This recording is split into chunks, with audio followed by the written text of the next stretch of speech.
Buenos días, buenas tardes, buenas noches. Otro episodio of the Frye Show. Conmigo el gringolo.com, Robbie J. Frye. Hello. Another episode, but this time in English. My guest is Brian Requarth, the Latitud co-founder and author of Viva the Entrepreneur.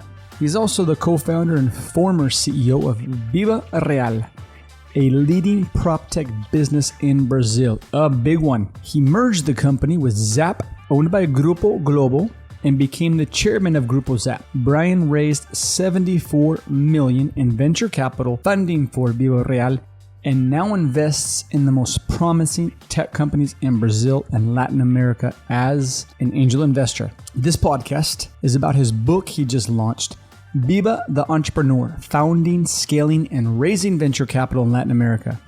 I believe, and maybe I'm going a little bit too far here with the analogy, or it's too complex, but the best way to describe this book is a quarter-inch drill hole. I'm referring to the reference by Theodore Levitt, the German-American economist and professor at Harvard. If you're familiar with jobs to be done in that whole line of thinking, it's that the average drill, and we're talking about a drill you use to put holes in the wall in your house or in a construction company, etc. The average drill is only used for 15 minutes in its lifetime. So that's to say, if you buy this drill, you're getting 15 minutes of value. That's not the best use of money or time. You don't need a drill, you need a hole. You're contracting the drill to put a hole in the wall. What you actually need, the job to be done, is a hole. The same concept applies here. It applies directly to his book. The drill in this case is a stack of business books that you read once or don't even read at all, which is a waste of money and time, the latter of which you will never get back. But with Viva the Entrepreneur, the quarter-inch hole is how to build a company in Latin America.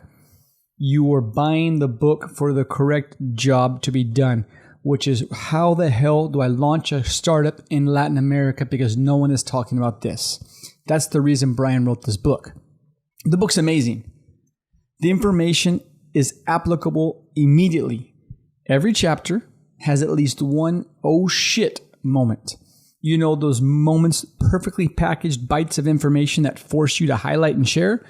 I believe probably my two co-founders are probably pretty tired of the WhatsApp group because while I was reading the book, it was basically just highlight, screenshot, share, highlight, screenshot, share. I mean, I've got more than 200 highlights in this book. I loved it. It was just a pleasure to read.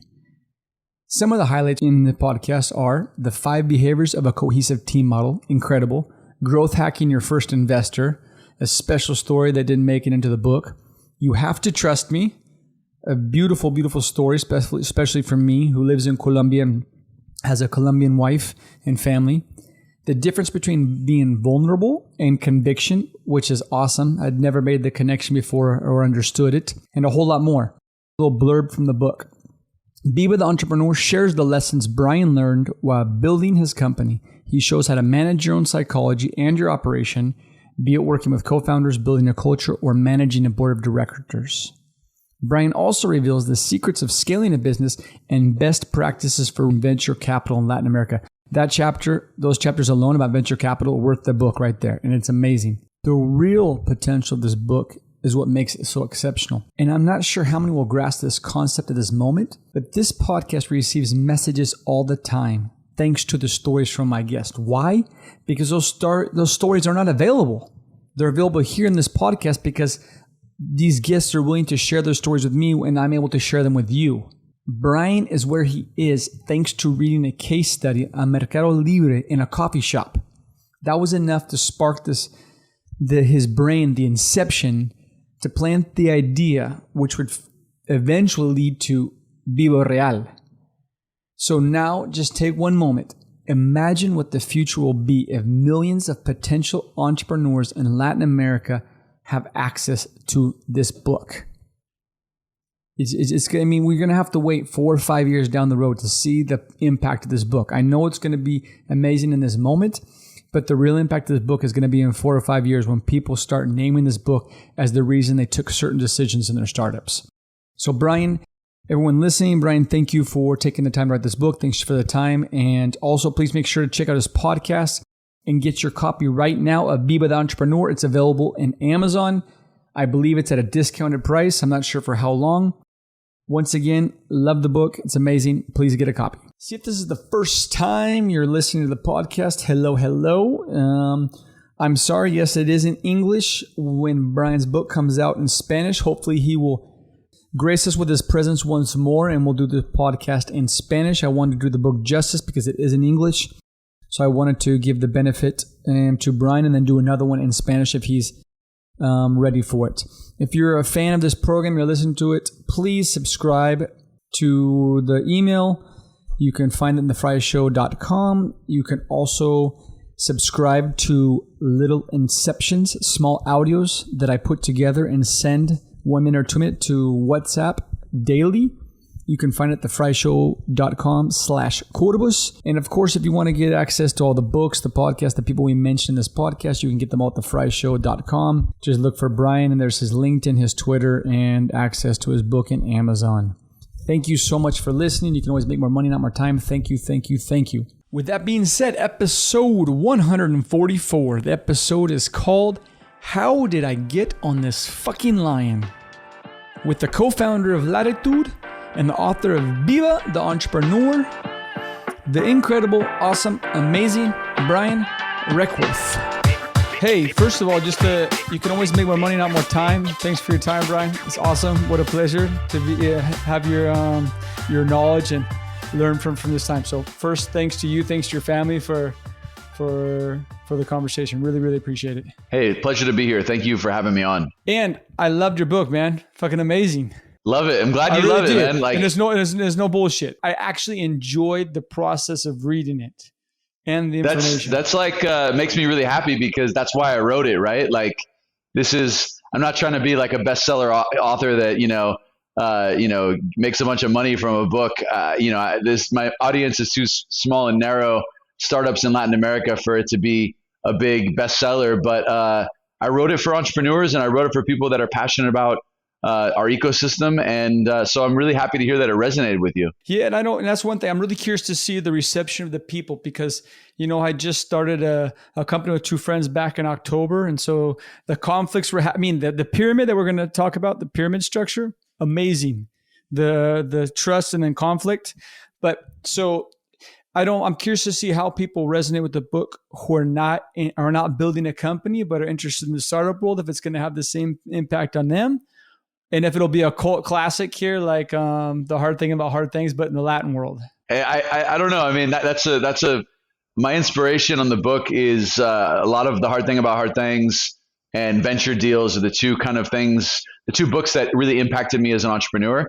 So I wanted to kind of tropicalize a lot of, my experiences. And, I was just talking with Linda Rottenberg from Endeavor today, and she talks a lot about the importance of we were chatting this morning, and she, Endeavor is an organization that I've been a part of for a while, and she talked about the importance of storytelling, right? And how, like, when I started my business, Marcos Galperin was the kind of person I looked up to because he was building Mercado Libre, and I remember being in Bogota and in an internet cafe, and I downloaded this PDF case study of that, and those are things that like changed the course of of history for me because it allowed me to think a little bit bigger. And so hopefully, that inspires some more founders. Before we even get into the book, tell me about, I'm really interested in process and specifics.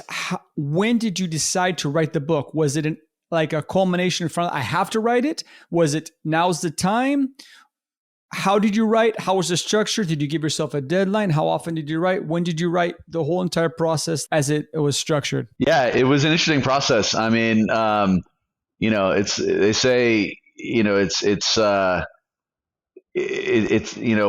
was thinking about it today as if I'm going to write another book, and the answer is no, probably, because it's a long process and it was hard to do. But the thought process that went into the book, I actually had a realization relatively early on that I wanted to like pass on some of the experience.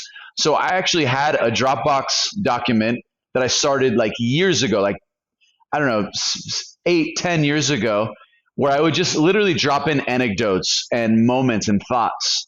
And so I had this document.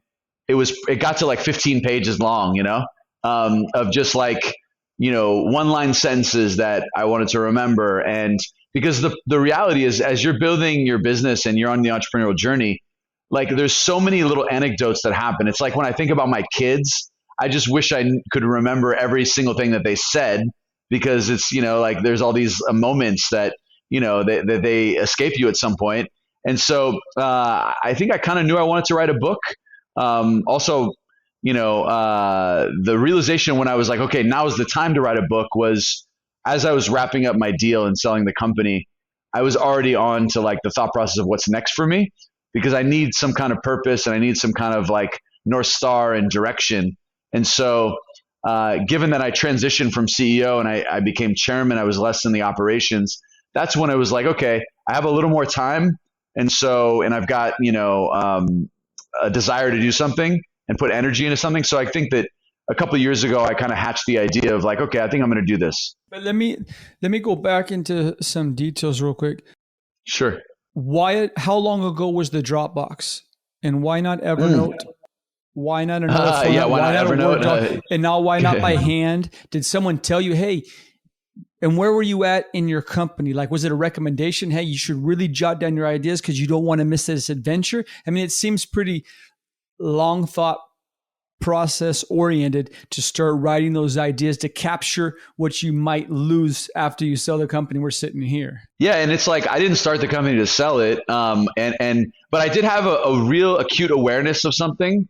And, I'm a lot of it is I'm a storyteller. I like to think of myself as a storyteller and desire to be kind of an educator. I mean, my journey started in Colombia, and I was an educator in the beginning. I was teaching English, right? And that was my first job, my only like real kind of, job before Viva Real, and led into my kind of start of my entrepreneurial journey. And so, the one acute awareness I had was, even in the earliest days of Viva Real, I remember my co-founder in Brazil, he had this like mini office where it was like the size of like a pantry where he operated out. And I remember I was like, Diego, film that office, like take a picture of it. And actually there's an article on TechCrunch where a pretty famous writer, Sarah Lacey, went to Brazil, and we invited her over and wanted to like show around Sao Paulo, talk about the startup scene. This is in 2009, sorry. And she took a picture of that office, and we, fast forward several years ago, we had this big, 11-story office building in Sao Paulo. And we actually recreated a replica of the office that he had when he was building his business, when he was building the business in Sao Paulo. And so we wanted to tell the story about it. And we wanted people that joined and saw this like, big company with 500 employees that like, hey, we start off in this tiny little place, and, we can't forget about our roots, And so I guess that like that same line of thinking, I had I was cognizant of wanting to remember the journey, and, and why I did it in like, Dropbox and Word. I don't know. I just started writing one day of like everything that I remembered. And it was like, a couple of years into the journey. And then I was like, just go visit that every couple months. So just from your own nature, it's inspired by this little closet. Man, I better start writing this shit down. Yeah, it's kind of like, I was like, this is going to, like, it was so absurd, like the absurdity of what we were building, sleeping in the, the living room of my co-founder's apartment.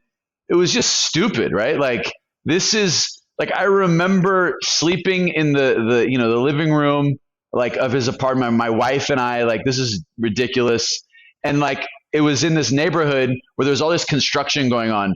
Midnight, jackhammers in the street, just like, da, da, da, da, da.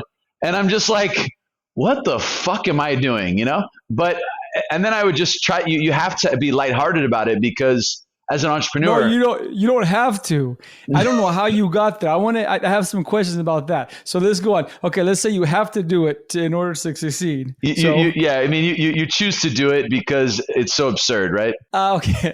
It's too surreal. Like it's so far beyond what normal reality is that you can't compare it to anything. So the only choice is just to keep going on. Yeah, to keep going on and like also just kind of take like be amused by how ridiculous the situation is, right?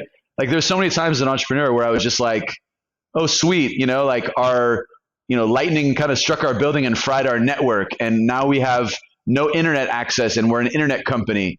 That's just absurd. That's stupid. And that happens all the time as an entrepreneur. Not that incident, but like stuff like that, So I just wanted to document that for my own kind of remembering and being able to look back and, kind of tell my own war stories and just remind myself that it's a journey. It's not about the end. It's about enjoying the ride. This is going to be a weird analogy or my attempt to connect two things in as one, because you said war stories and thinking about in this description, the jackhammer at night, is that I just read a book. It's called The Things We Carry, because my dad was in Vietnam and I wanted to better understand. And I finally started talking to him about it. And he said, read this book. And they discuss, and then part of the people listening, I'm in no way comparing Vietnam to startups. I'm just comparing. They discuss how trying to talk about Vietnam and the experience in the jungle and being there is impossible because it was so surreal. It's like totally so far away from reality that what happens, you can't get upset and you can't get sad because you go through so many emotions because there's nothing to compare it to. So what you're living is new. So the only thing you can do is just carry on. So it seems similar maybe in the human state and consciousness that when you're so far outside of reality, there is no other option because you can't compare it to what was because there was no what was. This is the new, what you're doing is the reality that will then be for other people. Yeah, and it's a lonely journey and, it's a hard journey. I mean, obviously it's, it's all relative, right? Like, I'm lucky that I got to be a founder. I'm so lucky that I got to like build a company and, and work with amazing people. And so like super grateful and gratitude all the way. But yeah, I mean, it's a hard, lonely journey. And, that's one of the reasons why I wrote the book is that I hope when people read it, like the same feeling I had when I read The Hard Thing About Hard Things, like I literally read that book and it was during an extremely like emotional moment in the company where I'm like, I remember the exact moment when, I finished the book. It was 2014. I had won the Entrepreneur of the Year award, yet I felt like everything was falling apart. And so like, I'm like, this is so ironic. Like I'm, everything is so great on the outside, but inside I'm like, dude, it's kind of like there's a great article that's in Inc. magazine. It's called The Psychological Price of Entrepreneurship. And there's an image of a guy riding a lion. And everyone's like, wow, you're so brave. And the guy that's riding the lion, he's like, how the fuck did I get up on this lion? That's it, right? It says, how did I get here? Let me connect that to the first chapter of your book, the best day of your life and the worst in the same day. This is just for me, my curiosity. Did Ben Horowitz ever write you back? Because you said you wrote him a letter. Did he write you back? He did, man. He did. And it was a short, brief, but encouraging message. And it was probably what I needed at that moment. So he responded and he was like, keep fighting through the struggle. And, and it was great. I mean, he didn't have to take the time. He probably got a lot of fanfare and, I appreciate it. I appreciate the fact that he took the time. Did he leave a quote from Tupac or Biggie at the bottom? Yeah, I don't remember if he. I might have thrown a hip hop reference in my message, just because I grew up listening to hip hop too. But I don't recall. I think he was pretty all about business. There's an interesting part in there that I loved about the vulnerability. And you talk, I think it's Brene Brown, right? You reference in there in a TED Talk. Yep. I just got done speaking, and if he's listening, I love him, and he's one of my favorite entrepreneurs. Is Miguel McAllister, and we just had a Medicare, and he talks about you have to be a puto toro, Like if your wife asks you, how are things going? Great, awesome, amazing. Even though you're dying on the inside, you got to say shit is going amazing, because you might go in this downward spiral. But you share the opposite, which is you got to say, hey man, shit's not good right now, but we're going to get through it. How do you balance who to tell, what to tell to get that help so you don't show, I don't want to say showing weakness is bad. It's just you need to give the perception of what you imagine your company will be so other people believe in your company. But at the same time, you need people to help you out. How do you know that balance of who to share and when to wear the shield?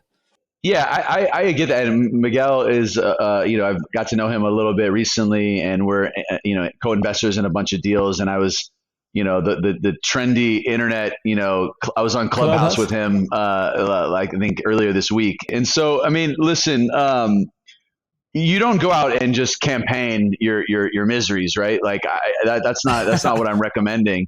But I think that what you want to do, the balance is find people you trust. Part of it is like with your team also, like you need to, like one thing that I did ironically is that I was like all about opening my team up to vulnerabilities and like, hey, I need help with this. Because basically, in my case, I built a really good team. People were super smart. They all went to the best schools, and they were used to being the smartest person. And they were really smart. And it didn't gel perfectly in the beginning. And we had to work on like a team dynamic. And you've got to be able to, ask for help. If you can't ask for help to somebody and you can't show weakness, that's something that it's not. You're not going to get any help. And so it's a balance. You as the CEO founder, the founder, you carry a lot of burden. But what's surprising is if you can share the burden with your team, and you can with your investors. You can also, like, if you've built amazing trust with your investors, you don't want to blow smoke up their ass at the board meeting and say everything is amazing if it's not, because it's your business, and it's going to be obvious that if it's not going great. So I think that you got to find the right balance there. I would say the best vulnerability and the best way you can kind of build your community is find other entrepreneurs that maybe don't even have skin in the game. They know what you're going through. And, in my case, I called it the Breakfast Club. I had a handful of other entrepreneurs that, I could call up Thomas, Saroji, Kimball, and, we would get together and, we would talk about, what's going on with us. And like, we coach each other through different situations. And so that is really important and really critical to find, your community and find your Breakfast Club. I think Miguel was saying when they were getting Rocket was coming and they needed certain money and their board wanted to sell, and they didn't agree with the philosophy, and they needed enough money to buy them out to make the next step. It's like they can't go and say, hey man, this huge company is going to come and kill us. We're shitting in our pants, but we have this vision of the future. So one is you're actually shitting in your pants, but the other one is your vision is so strong that there's no other option. How do you, I'm sorry to keep going in this. It's just, yeah, I don't know when you say I need help, where you think people are going to see it as a weakness, and where people say, hey, I can help you. That's awesome, because I believe in what you're doing.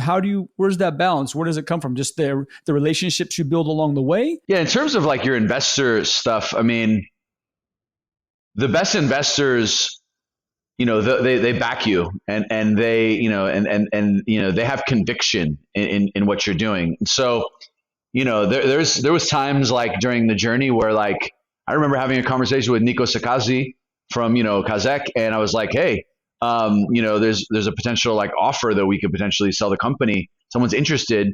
And he was like, man, supportive of me. Is like, if that's what you want to do, then you go for it. There's a threat of a big company coming in. But the reality is, so you want to find people that back you and believe in you, right? Number one. And a lot of investors in the region are less experienced. And so they might, they're worried about something. They're worried about someone else coming in. So first of all, find people that are deep in your corner and that are going to back you through the hard stuff. The best way to identify how good of an investor is not when things are going well. It's when shit's hitting the fan. And that's when the true colors of investors come out, and you can see who's kind of, who's in your corner. And so I was able to see that, and I was fortunate, that my investors were really supportive of us, and that I didn't really have any major conflicts. Obviously some difference of opinion sometimes, but yeah, I mean, I don't know if there's an easy answer of like how you get and how you're able to, it is a constant, like, you need to get people to believe in you, right? And so, if you don't believe in yourself, the investors will know that. And so I think that the number one message to send is, if you don't believe in it, other people won't believe in it either. And if you believe in it with everything you've got, it's hard to bet against an entrepreneur. Okay. Yeah. I guess you have to have the conviction and then the vulnerability.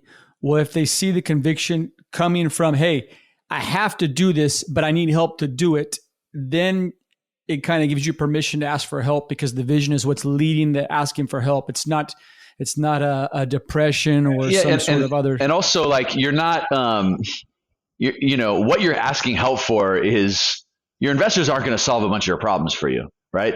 So like, you can't expect that as a founder. Like, investors aren't going to come in and, and solve problems. But like, I remember, I shared this in the book, we didn't have like a finance person, right?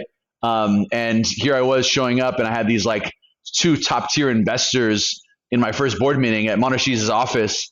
And I'm like, hey, I spent the whole night like working on the deck, and, I had this like really, really weak presentation on the finances, because I didn't even know how to work Excel properly. And I was like super embarrassed about that. And when I showed up to the board meeting, like the board deck looked like shit. It looked like a third grader did it. And so I was like, you know what? I'm not going to bullshit you guys. I'm not very good at this, and I need some help with the finance piece. Listen, the board was like, hey, let's get someone in there, and this is the former CFO of Mercado Libre on my board, right? So that, then we found someone. I ended up getting, I think Mona, she's helped me find Sasha, which was, she's now an investor at Atomico in London. She's got a amazing investor career now, but she like got our board materials together, and they're like, listen, Brian, we didn't invest in you because you're some kind of Excel guru, right? And if I showed up at the board meeting and like made excuses, or like, I just own that shit. And then it was like, cool, let's now that we know where we are, let's go solve that problem. See, maybe that's where it's at too. Maybe it's, don't show weakness where people think you're strong, because maybe that's an internal problem, but no problem to show weakness where you actually have weakness. If someone expects you to be the leader and you're like, hey, I'm not being a good leader, they're like, well, step your game up then, man. Quit bitching. But if you're like, hey, man, the tech side's weak, I need help, they're like, yeah, we know that's not his strength. No problem. Here's the help. So maybe exactly. Yeah. I mean, own your shit that you're good at, right? And like, I know what I'm good at, and I think I'm one of the best there is in the area, in those areas. And my team also, is amazing at certain things. But there's areas where like any business has holes, any business, needs support, and you gotta be realistic with those areas, and then you fill the gaps. When Nico became one of your investors, there's a book called The High Growth Handbook, I believe it is. And one of the chapters talks about when a new CEO came in, I can't remember what she said, hey, this is how I work. This is how I like to operate. This is my life. This is how it functions. Just so you understand when you communicate with me exactly who you're communicating with. Did you guys sit down and he said, hey man, I'm Nico. This is what I've done. This is who I am. This is the conversation I like to have. Was there kind of a ground rules for how things work? Or was it just like meeting a new friend, say, hey, let's go out have a beer and let's talk? But I believe in your company. I believe in you. Much more the latter. It was a good investor is always asking, how can I help? Like, how can I help? And so there's a misconception by a lot of entrepreneurs in Latin America that like, you're in, and of course you report to the board. If you're the CEO of the company, you report to the board, and eventually you raise venture capital. You have a structured board, but your investors should, they're there to create value for you too, right? And they're there to like differentiate. And it's good investors are selling themselves too. And then when they're in the company, they want to be your favorite investor, right?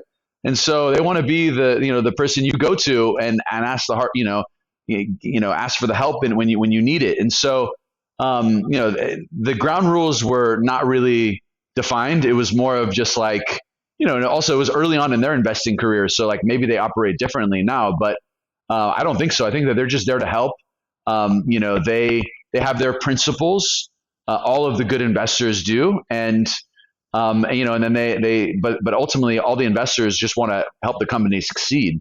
And so, they're there to try to make that happen. That's really interesting you said that, Brian, because I had watched some video, I don't know, not too long ago from a YC startup school that they have on there. And I can't remember who was giving the talk, but he was talking about normally in these groups when people get together and they start, networking, blah, blah, whatever they want to put the name on it.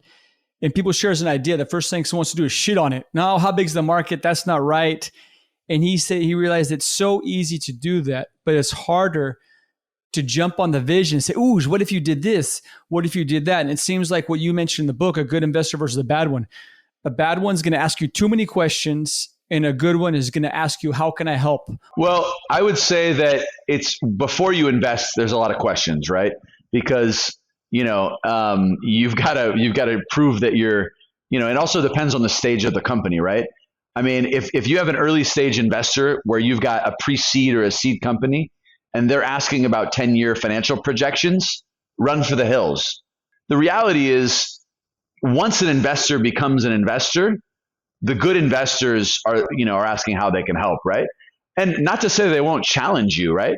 I mean, I had a lot of debates with my investors about different things. And, ultimately, sometimes I would change the course of what I was doing, because I got good feedback or, there was, good questions that were being asked and made me think about things differently.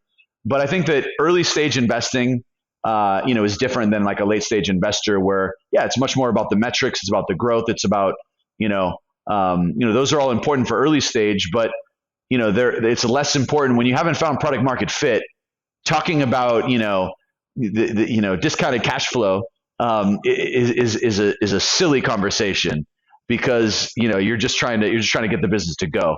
And so I think that's my advice to entrepreneurs is work with those investors that kind of understand about value, and that's why institutional investors that maybe or investors that don't have experience in the asset class. What you might find from like a Colombian family that, owns a bunch of real estate, but has never invested in an early stage startup. Maybe they're attracted to the idea of investing in an early stage startup, but it can really, hinder the company because they won't have the right mindset of like, what's important at an early stage company.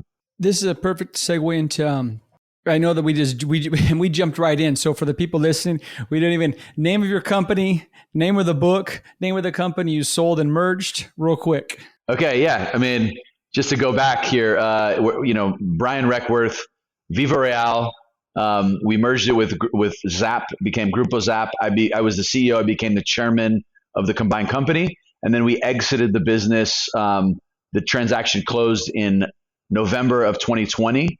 Now I'm building my next thing, which is called Latitud, right? That's right. Latitud. Yeah. We'll get to that in the end. So you can give the plug for the podcast and everything like there. And the reason I'm asking is I'm trying to remember in the book, I think you're in the lobby. It's pouring out rain. And you tell your wife's name is Andrea. Yep.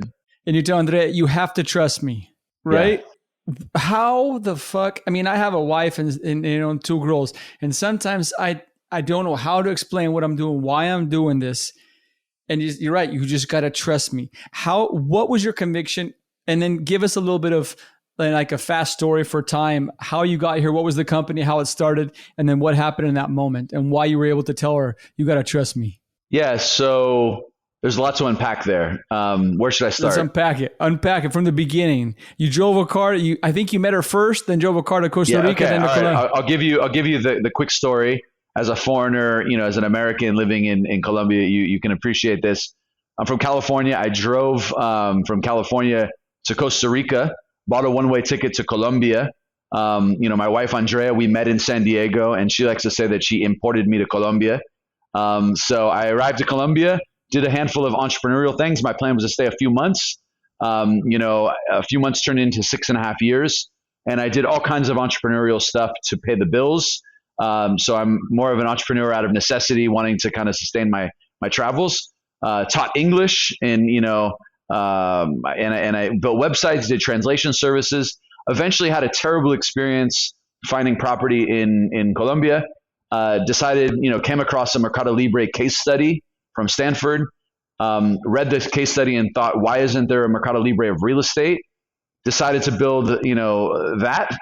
Quickly realized that Latin America is enormous and I can't be across Latin America. So decided to build the Amazon of real estate. Then realized that Brazil is just an enormous market.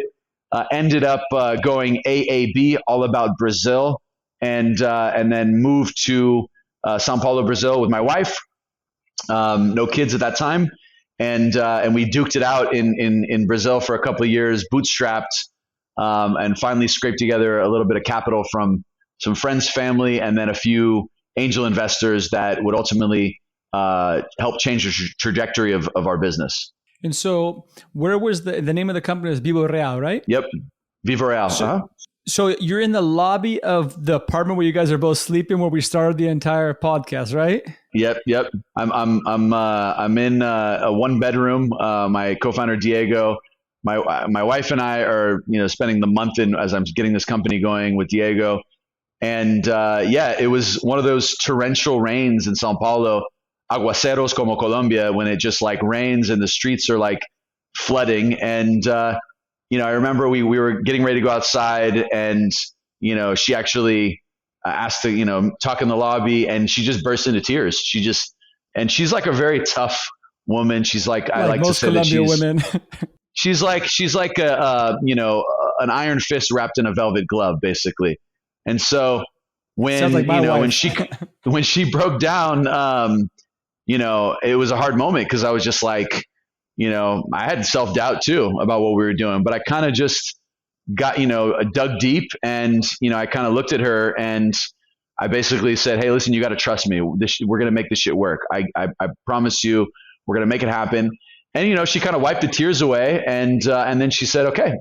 And we went after it. And that was very shortly after that, we got our first kind of capital infusion, by a guy in Australia of all places that, flew out. Simon Baker. And, he came out and, we hosted a little event, which we invited all of our potential customers in the market. We marketed Simon, who had built $1 billion company in Australia in the same sector. We hosted this event. We charged real estate agents to come hear him speak. And then we took the proceeds in that and turned around and paid him for his trip to come consult with us. And then, shortly after, we signed up 50 customers and he wired us some money, and we lived to tell the story. Why the hell wasn't that in the book? I don't know. I saved it for the Frye, man. That's amazing. But let me ask you a question. But I need deeper. And maybe I don't know if you can answer it, because sometimes there are no answers. Was it your ego, and in the best sense, saying to your wife, it's going to work? Because, what else are you going to say? We're up Schitt's Creek and I don't know if it's going to work. You can't really tell. You don't want to tell it to your wife. Was it you really believed in it? Or is it you as competitive? No, we're going to get this done, whatever it takes, because that's who I am. Do you know where it came from? The vision, competitiveness, or being a husband? All of the above, right? But which one? Give me the 80-20. No, I think that I do think that I have a deep conviction of that I'm capable of figuring things out, and I think that I did believe in myself, but part of it was a little scared, right? I don't want to go back to California and with my tail between my legs and be I tried to do it, didn't work, So there's a little of that in there too. Maybe a chip on my shoulder that definitely helped me kind of fight through the difficulties. So I think it's a combination of, conviction and belief in that it was possible, and, but it wasn't, the self-doubt is there, right? I think every entrepreneur, the whole, I remember when I learned about the framework around the imposter syndrome, and I'm like, oh, there's a thing to describe this thing that I'm feeling. Okay. That's handy. That makes sense. And I can relate to that. And I felt like that for many years as I was building the company. You eventually get more confidence, and, you are able to push back that voice that tells you, you know what, you didn't go to the best school. You didn't, you haven't achieved enough yet to be able to do it. And eventually you overcome that, and, you just level up as a person. And so I definitely battle with all of those things. I think everybody does. And anyone that says they don't, I think they're lying. That's an amazing, I'm really visual thinking. I always like, trying to put things in a better way to understand what's already out there. And it makes sense is that to level up, you're actually stepping on the pushback to get higher. It's like, oh, you didn't go to the right school. Who gives a shit? Another step to go higher. It's like everything that's trying to go against you, you finally use as an actual stepping stone to become a better person. Like the leverage comes to pushing things back or pushing things down to go higher. Absolutely. And let's talk about the panic attack, just because I think that's an important thing that a lot of people don't like to talk about. I've had them before. I guess you never hear in the startup world about health or about mental health. We talk about numerous, we talk about venture capital, but a lot of people don't like to talk about how difficult it is mentally and how difficult it is emotionally sometimes. Yeah, I mean, it's funny because I feel like, in my case, I grew up in like a super supportive home. Like I have two parents that are, literally my parents, my mom was a psychotherapist. My dad was also a therapist early in his career, became an entrepreneur. And so like I have like the best listeners in the world that are like super supportive of me. So, and I grew up with a lot of like good core kind of like communication skills. And so it's a testament to how hard it really is, the journey, because if I have such a support system, and I pushed myself over the edge at one point because, I didn't listen to the signals of like, hey, you need to rest a little bit. You need to take it easy. Then I think that, that can happen to any entrepreneur, and the mental health is real. Like it's super stressful, running a company. And, there's a great person on the topic that I advise that you bring on the podcast. If you're interested in the subject, his name is Michael Freeman, Dr. Michael Freeman. And he is, I met him because I had a panic attack, and I can go into that if you want. I don't mind talking about it. It was a combination of just like stress, traveling around the world, not sleeping well, not eating well, not taking care of myself. And, and then also just feeling this burden of all these people that had believed in me, and a particularly difficult time in the company. And ultimately just like it culminated in an event where, a panic attack, for those that have never had one before, it's your brain is like basically telling you like that you're dying, or like, like it's a really crazy, thing that happens, that it physically manifests. And, I ended up having that incident. It was, crippling for me. As I'm in Sao Paulo, I'm flying. I fly back. I check myself out of the hospital, and, my co-founder picks me up, who happened to be in Sao Paulo. My friend Thomas Florax, who we founded Viva together, the other co-founder. And, we go to the airport, and I'm on the plane at 30,000 feet in the air. And I'm literally, reading this article that I already referenced about the lion, the entrepreneur and the lion. I revisit that article, and there's a quote in there from Dr. Freeman. And I Google Dr. Freeman, and I'm like, who is this guy? This is like insightful, stuff.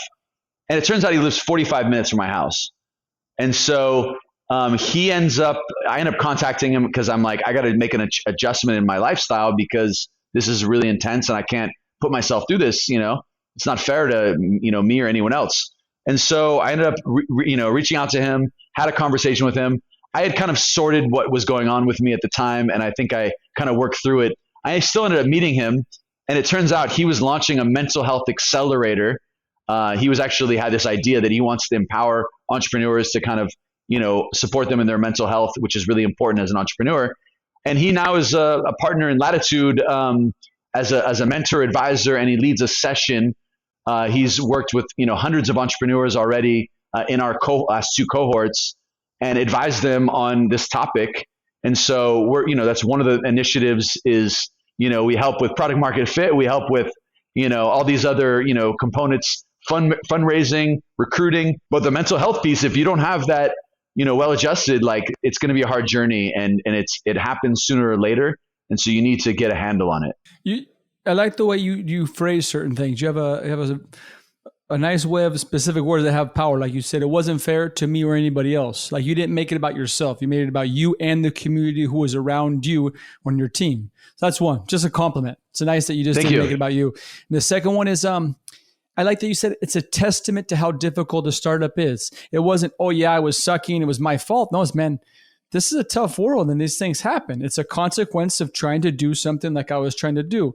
So do you think even if you're on top of the mental health, you have Dr. Freeman right from the bat, that you're still going to have the risk of going through these things, or that you can pretty much block them out if you start with that as like a habit, like you would to run? Yeah, I think that you're much more likely to have a handle on that if you address it early on, right? If you go into it and prepare yourself mentally and really have an awareness about these issues, you're going to be more prepared and you're much more, likely. There's some research that he's done, which I'm not a doctor and I haven't, participated in any of these studies, but there is some interesting correlations between mental health and entrepreneurs.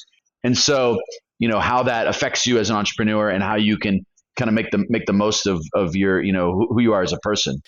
The co-founder relationship. The CEO, his job is to not run out of money, right?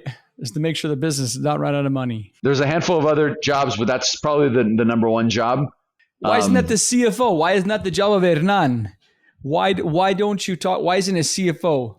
Can you have a CFO/CEO or a CFO?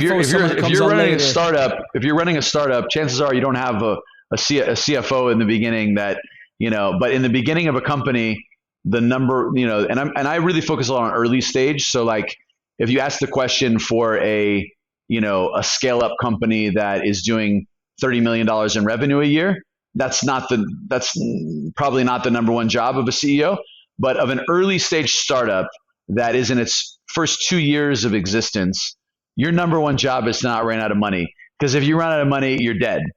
So that's the context of the statement. And as you scale, probably your role as a CEO will evolve. All of a sudden it becomes less about, you're going to run out of money because you've already proven you have product market fit, you have customers buying it, hopefully you have investors interested, or you have your own cash that you can survive on. All of a sudden, then it becomes about the vision and the culture. Those are, and the products. Those all of a sudden become, they take, running out of money becomes a backseat because it's less of an issue at that point. But the statement I made in the book was more around early stage startups. We talk about a CTO, like eventually the CTO might branch off and have to take over another role like leadership, but versus the CEO is always a generalist. Is the CEO always a generalist, or is the CEO should have one talent that's above all others, or the CEO is the maximum generalist that can move between any type of field without problem? The CEO in a company is the generalist, and everyone else has more focused areas of concentration. So if it's tech, it's CTO, you're focused on the tech. If it's product, if it's marketing, the operations. So yeah, the only true generalist in an organization is the CEO. Okay. Awesome. One of my favorite parts in the book is the triangle or the pyramid that goes from trust, conflict, commitment, accountability, results. And then you add gratitude. What is gratitude? Can you just tell the people about me? Just go through them because they're awesome. Yeah, the framework it's a framework that, was helpful in us building a better team dynamic. When we started, we had a lot of very, very smart people, but we weren't working as a team initially. And this was a framework that one of a great person called Lynn Waldera, she brought this into our team. And it's a framework that, if you think of it as a triangle, at the base of the pyramid, you need to have trust. Trust is fundamental to everything. And when you have trust, that allows for you to have conflict. And when I say conflict, when you're building a business, there's going to be different opinions about how to do things. There's going to be teams trying to work together. If you don't have trust, you can't have the best ideas, that are kind of challenging each other. And the best companies, you're challenging the premise. You're working, to make things better, and that results in conflict sometimes. A lot of my co-founders and we had a lot of conflict over the years. Never got out of control. Rarely where it exploded, but we had enough trust where we could debate and challenge and Thomas would often say like, man, I think that you're missing the point here, and here's why. And that was positive because it moved us forward. And so that's the second layer of the pyramid. The third layer is once you've had those debates and you've got best ideas and you figure out how to move forward to the next thing, then you've got some commitment. All good teams have commitment. You need to say, I'm committing to this. We're going to do this. This is, the next steps we're taking now that we've had this debate and we know what we're doing next. The fourth thing on the rung on the pyramid is you've got to have accountability, right? The best organizations, they run in a way where it's everyone's responsible for delivering, and you've got to have transparency about what you're working on. And that's the fourth part. And then at the top of the pyramid, the results of all of that is if you can have trust, that breeds, the ability to have conflict and best ideas win scenario. You commit to making sure that you follow through on those best ideas. You hold yourself accountable for following through on those ideas. Then you've got results. And that's where you're a high performance organization. And the gratitude that's missing? Gratitude is like the circle around all of that. Okay. I don't know. I just made that up, but no. It's like gratitude the Da Vinci, is the circle around the perfect man, the Vitruvius man is the gratitude. Yep, that's it. There's a part, I don't know where it comes into 2 chapters, but the Si Senor mentality. Sure. That you could just get in Latin America. For me, you can just get rid of that whole block that's called conflict, and you just get mediocrity, because no one will ever tell you that they don't agree with your idea, especially if you have any position. If you have a longer name tag, good luck getting someone to challenge your idea. I mean, even I was speaking to the president of Bancolombia, who I admire a lot, and he was saying one of his hardest jobs or hardest things is being alone, because no one tells him, Juan, I don't agree with you. And the people he really values in his life are the people say, I don't agree with you, so he can challenge his own ideas. But in Latin America, that conflict doesn't exist. How did you manage that? Is it the same in Brazil? I know it is in Colombia, but I'm not sure about Brazil. And how did you deal with it? Yeah, I think maybe to a lesser degree. And of course, like this is more commonplace, but I think there are some great organizations that are, have figured that out. It's not like every company, in Colombia or Latin America has that issue. But it is more prominent maybe. So, I don't know. I mean, I remember sitting, another rainy day, in Thomas's apartment in the 85, if you know where that is. I think it was right around that area. And we were in his living room, and we decided to hash out like what we called it at the time core values, which I refer to now as virtues.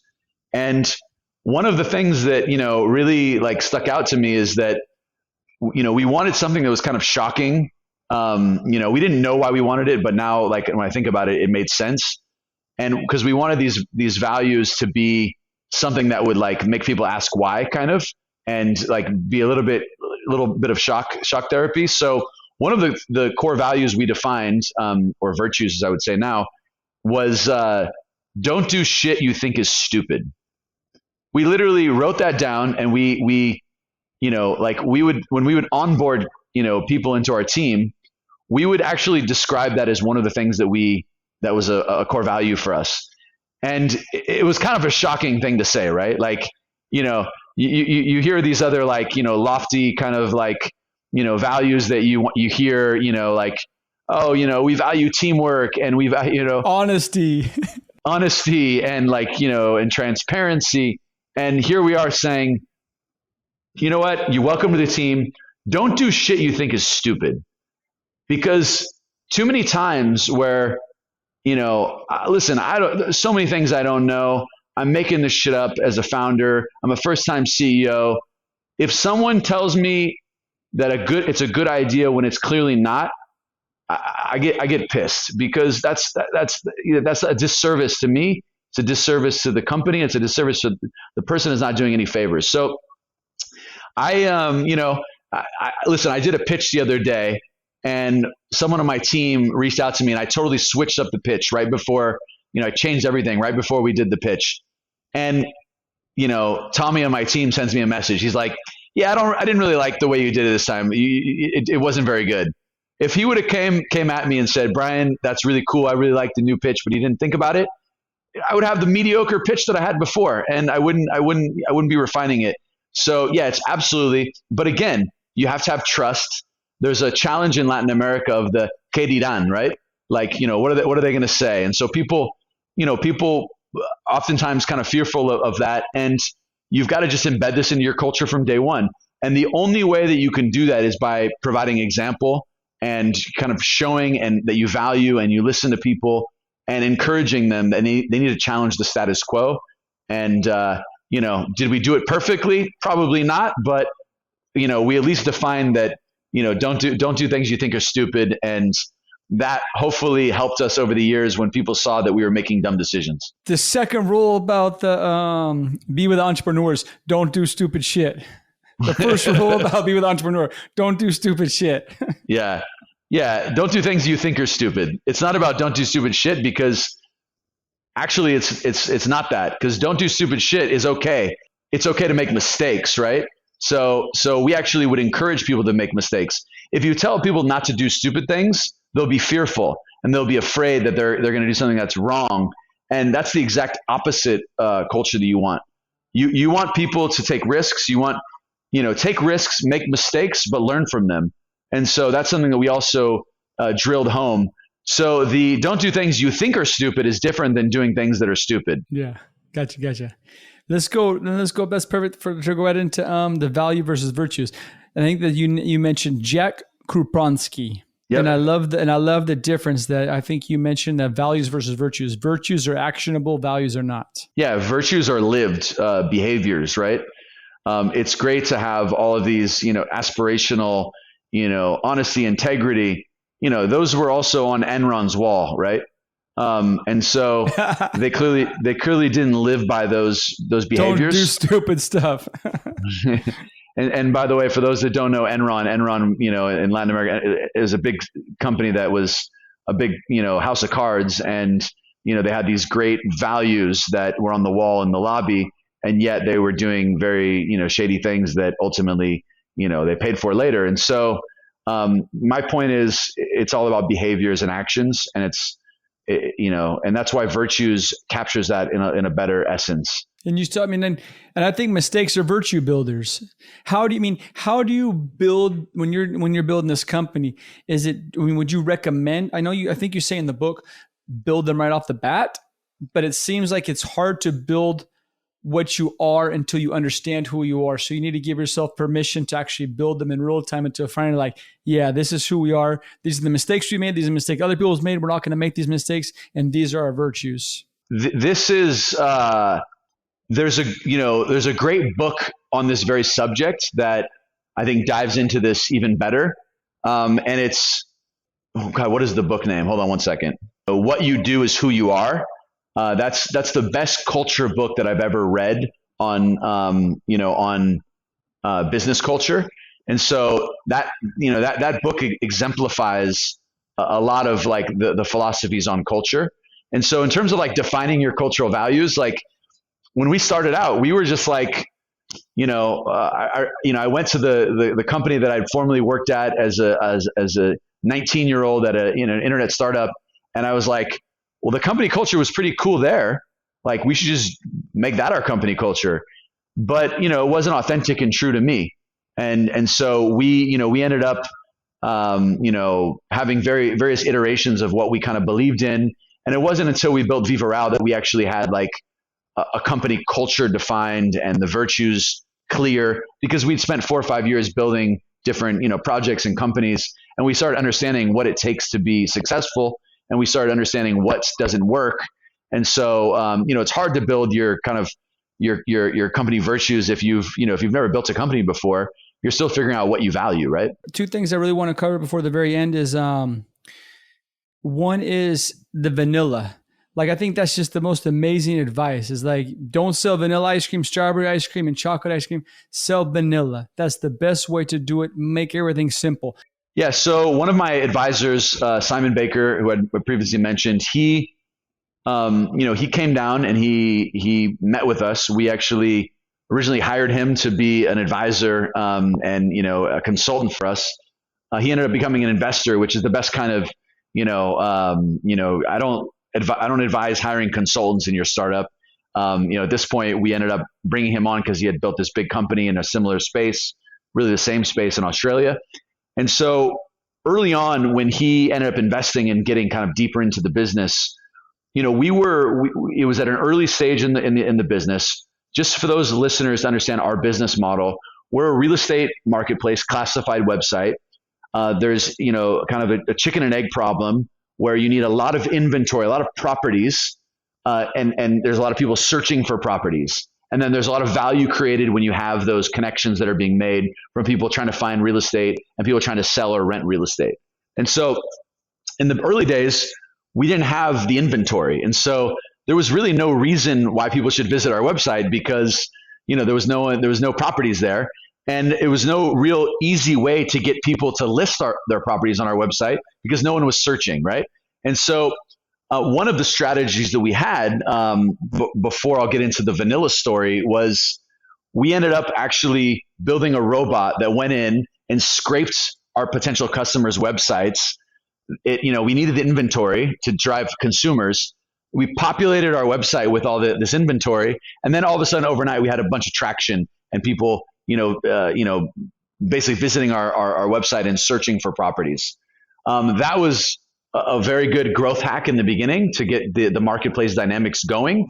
Now, when you look at the monetization, we started charging for that. We converted those people into paying customers.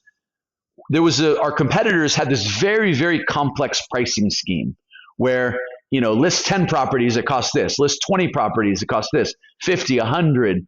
And ultimately, what Simon Baker told me one day, he was like, Brian, we didn't know better. We copied the competitors and just made it cheaper, right? Which is a losing strategy because if you do the exact same thing as your competitor and you just charge less money, you're going to lose every time.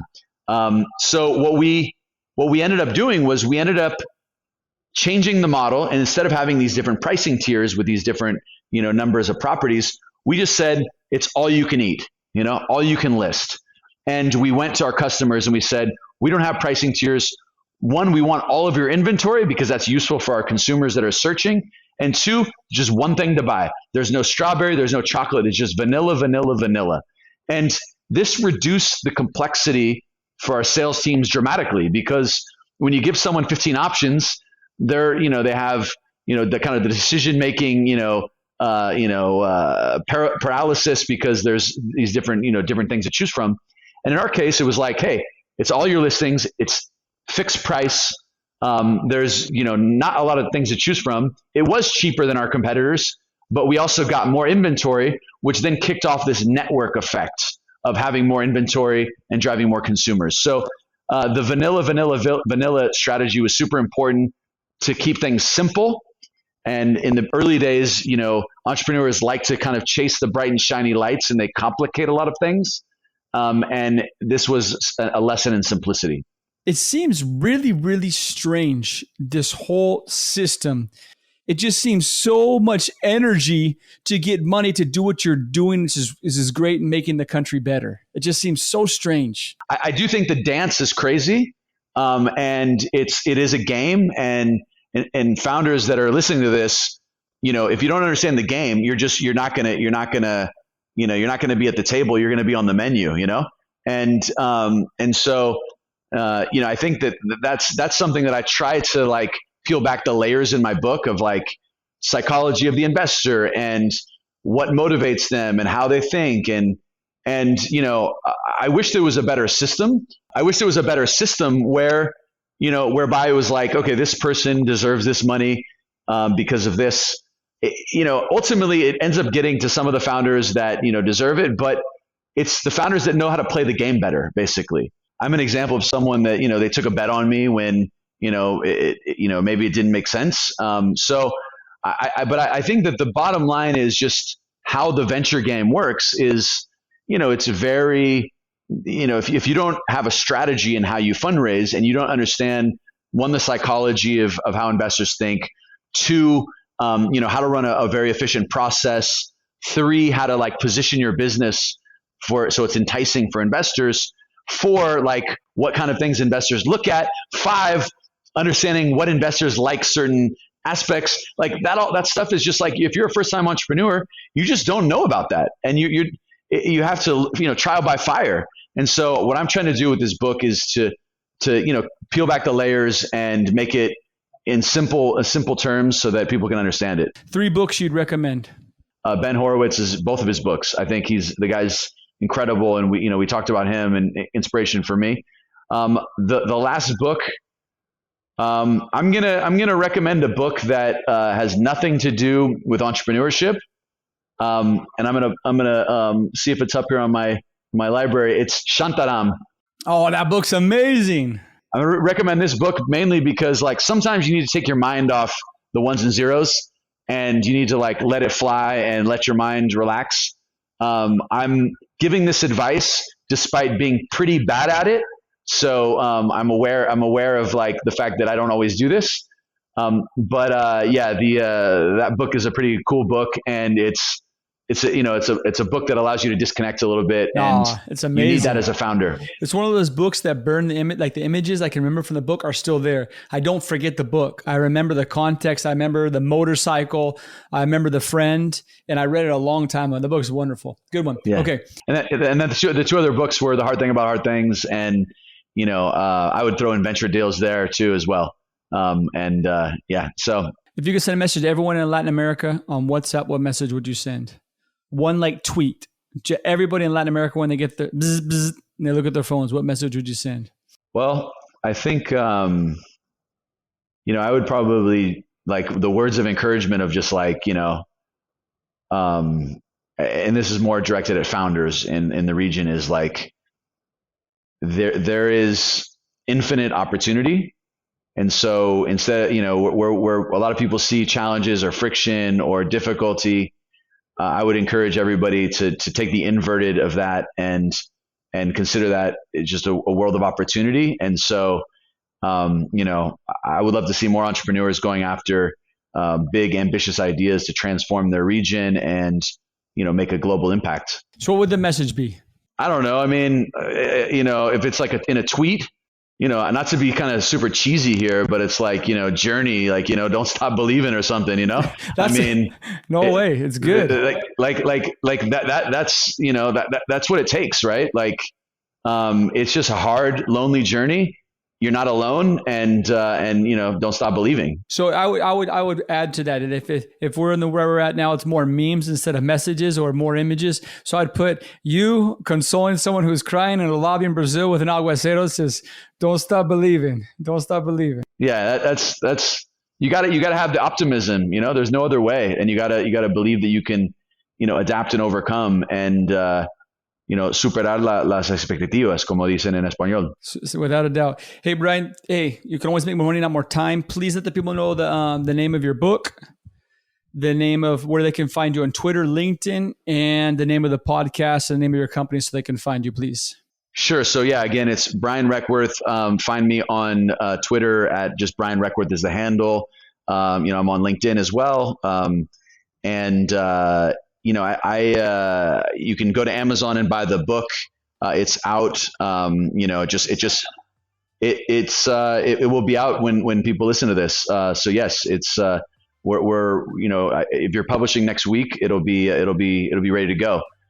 So the book is going to be live on Amazon.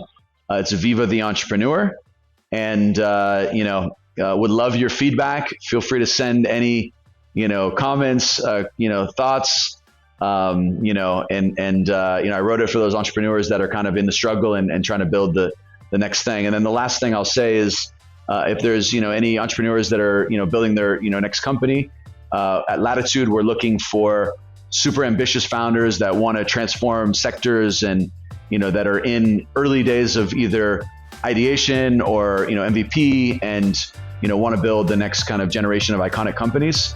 Apply to our program at latitud.com.